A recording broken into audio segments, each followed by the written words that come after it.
একটা লোক 10 লাখ টাকা সেভ করার পর তার বন্ধুদের বলে যে আমি ফাইনালি একটা গাড়ি কিনতে পারবো। এমন আরেকটি লোক আছে যে তার বন্ধুদের বলে যে আমার কাছেও 10 লাখ টাকা আছে, কিন্তু আমি এগুলো স্টকে ইনভেস্ট করব, কারণ আমি জানি কিছু মাস পরে আমার ডিভিডেন্ড থেকে যে ইনকাম আসবে সেই ইনকাম থেকে প্রতি বছর আমি গাড়ি কিনতে পারবো। এটা জাস্ট একটা ছোট উদাহরণ একটা রিচ আর একটা পুয়ার মাইন্ডসেটের মধ্যে। প্রথম জনের জন্য ফাইন্যান্সিয়াল ফ্রিডম অ্যাচিভ করা একটা স্বপ্নের মতোই থেকে যাবে সারা জীবন, আর ওদিকে এই লোকটা টাইমের সাথে সাথে ফাইন্যান্সিয়ালি আরো স্ট্রং হতে থাকবে আর বড় লোকও হতে থাকবে কম্পাউন্ডের জন্য। কিন্তু সবচেয়ে খারাপ বিষয় এটা যে ডিভিডেন্ড, ইনভেস্টিং, ফাইন্যান্সিয়াল ফ্রিডম এগুলো আমাদের স্কুলে শেখানো হয় না, আর না বেশিরভাগ বাবা মা তাদের ছেলে মেয়েকেও এগুলো শেখায়। এর জন্যই আমাদের মাইন্ডসেট এমন থেকে যায়। কিন্তু আমাদের চ্যানেলের মাধ্যমে আমরা এটা এনশিওর করতে চাই যে ফাইন্যান্সিয়াল নলেজ, ডিরেকশন, মোটিভেশন এই সমস্ত কিছুই যেন আপনারা পেয়ে থাকেন। আজকের ভিডিওতে আমরা এমন কিছু ইম্পর্টেন্ট অ্যাডভাইস শেয়ার করব যার মাধ্যমে আপনি আপনার মাইন্ডসেট ভীষণভাবে ইমপ্রুভ করতে পারবেন। আপনি এটা বুঝতে পারবেন যে একজন রিচ আর একজন পুয়ার মাইন্ডসেটের মধ্যে কতটা ডিফারেন্স আছে। আপনি একটু কল্পনা করুন যে আপনি 20 বছরের একটা ছেলে, সবে মাত্র আপনি কলেজ কমপ্লিট করেছেন। এবার মনে করুন আপনার বাবা মা আপনাকে একটি ব্র্যান্ড নিউ কার গিফট করেছে যেমনটা আপনি চেয়েছিলেন, কিন্তু এখানে ছোট্ট একটি টুইস্ট আছে, আর সেটি হলো আপনি পুরো লাইফে এই গাড়িটি ইউজ করতে পারবেন আর তারপরে আপনি কোনো নতুন গাড়ি কিনতে পারবেন না। তখন আপনি কি করবেন? বেশিরভাগ লোক ওই গাড়িটি চালানোর আগে সমস্ত ইনস্ট্রাকশন ম্যানুয়াল, কাগজপত্র 3 থেকে 4 বার পড়বে, তার জন্য একটি গ্যারাজ তৈরি করবে এবং সময় যখন হবে তখন গাড়ির তেল বা অয়েল চেঞ্জ করবে। আর যখন সেই গাড়িতে সামান্য একটু স্ক্র্যাচ পড়বে সাথে সাথে সেটা ঠিক করে নেবে। তখন সে গাড়িটার ভীষণই খেয়াল রাখবে, তার কারণ সে জানে এই গাড়িটা তাকে সারা জীবন চালাতে হবে। ঠিক একইভাবে আপনার বডি এবং মাইন্ড আপনার পুরো লাইফের জন্য একবারই পেয়ে থাকেন আপনি। এবার আপনি যদি এই বডি এবং মাইন্ডের খেয়াল যদি ঠিকঠাক ভাবে না রাখতে পারেন, তাহলে এমনটা হবে যে আপনার ওই গাড়িটিকে রোডের ওপর এমন ভাবে রেখে দিয়েছেন যাতে সেটা আরো খারাপ হয়ে যায়। কিন্তু রিয়ালিটি হলো আপনি আপনার গাড়ি বা এই সমস্ত জিনিস পুরো লাইফে অনেকবার চেঞ্জ করতে পারবেন, কিন্তু আপনার মাইন্ড আপনি চাইলেও রিসেট করতে পারবেন না।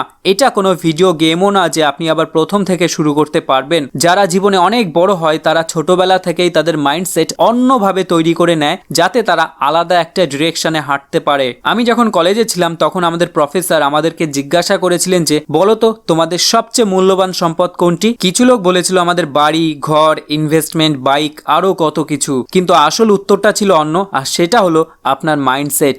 যত লোক কলেজে যায় তারা তাদের মাইন্ডসেটকে ইমপ্রুভ করার জন্য যায় যাতে করে তাদের ফিউচারের আর্নিং ক্যাপাসিটি অনেক বেড়ে যায়, কারণ 4 বছরের ছোট্ট একটি ইনভেস্টমেন্ট তাদের আগামী 40 বছরের লাইফস্টাইল চেঞ্জ করে দিতে পারে। তাই আপনি যদি আপনার নিজের ওপর ইনভেস্ট না করেন তাহলে আপনার ভ্যালুয়েবল অ্যাসেটটা আপনি নিজের হাতেই নষ্ট করছেন। আপনি যদি ফাইন্যান্সিয়াল নলেজ নিয়ে রিসার্চ না করেন তাহলে নিশ্চয়ই আপনার টাকা ফিক্সড ডিপোজিটে ইনভেস্ট করবেন, যেখান থেকে আপনি 6% রিটার্নস প্রতি বছর পাবেন। কিন্তু আপনি যদি একটু সময় নিয়ে আরও একটু রিসার্চ করেন তাহলে আপনি আপনার মাইন্ডসেটকে আরও বেশি অ্যাডভান্স করে ওই 6%-এর ডাবল অর্থাৎ 12% রিটার্ন পেতে পারেন, যেটা আপনি ইকুইটি ফান্ডস থেকে খুব সহজেই পেয়ে যাবেন। আপনার এই মাইন্ডসেট যদি আপনি আরো গ্রো করতে পারেন তাহলে আপনি ডাইরেক্ট বিজনেসে ইনভেস্ট করতে পারেন স্টকের মাধ্যমে, যেখানে 12%-এর বদলে 18%-এর রিটার্নও পেতে পারেন। অর্থাৎ আপনার এই ভ্যালুয়েবল অ্যাসেটের ভ্যালু আরো অনেক গুণ বাড়িয়ে নিতে পারেন সামান্য একটু রিসার্চ করে, যেমন বেশ কিছু বই পড়ে বা এমন ধরনের ফাইন্যান্সিয়াল নলেজের ওপর ভিডিও দেখে ইত্যাদি।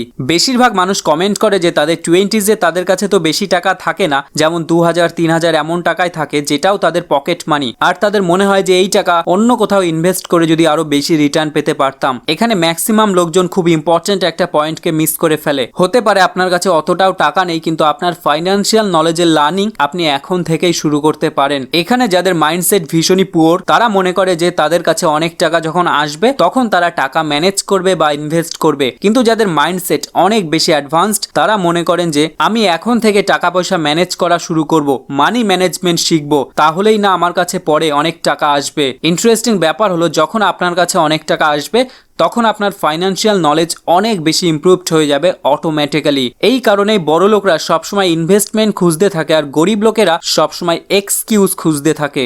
ইনভেস্ট করার জন্য আপনার কাছে যে খুব বড় একটা অ্যামাউন্ট থাকতে হবে তা নয়, আপনি মাত্র 500 টাকা দিয়েও ইনভেস্টমেন্ট শুরু করতে পারেন, যেটা আমি এই ভিডিওতে শেয়ার করেছি যে আপনি খুব কম টাকা ইনভেস্ট করেও কিভাবে ধনী হতে পারবেন। ওয়ারেন বাফেট যখন 14 বছর বয়সে ইনভেস্ট করা শুরু করেছিলেন তখন তিনি এটা বলেনি যে ইস আমি অনেক তাড়াতাড়ি ইনভেস্ট করা শুরু করে দিলাম রে, আমার আমার জন্য এটা ঠিক হয়নি। কিন্তু উল্টে ওয়ারেন বাফেট বলেছিলেন, আমি আমার ইনভেস্টিং 14 বছর বয়সে শুরু করেছিলাম, কিন্তু তার আগে আমার পুরো সময়টা আমি নষ্ট করেছি। আপনি যদি 30 থেকে 40 বছর লোকের কাছে জিজ্ঞাসা করেন যে আপনার জীবনের সবচেয়ে বড় রিগ্রেট বা আফসোসের জায়গা কোনটি, তখন তারা আপনাকে বলবে যে আফসোস করার সবচেয়ে বড় কারণ হলো তারা অনেক দেরি করে শুরু করেছে বা এখনো শুরুই করতে পারেনি। বড় বড় বিজনেসম্যানদের কাছে আপনি যদি এটা জিজ্ঞাসা করেন, তারা এক কথায় উত্তর দেবে যে আপনি যত তাড়াতাড়ি সম্ভব শুরু করুন, যত তাড়াতাড়ি পারেন বড় বড় রিস্ক নিন, তাহলেই আপনি জীবনে অনেক বড় হতে পারবেন। কারণ রিস্ক ছাড়া জীবনে বড় হওয়া সম্ভব নয়।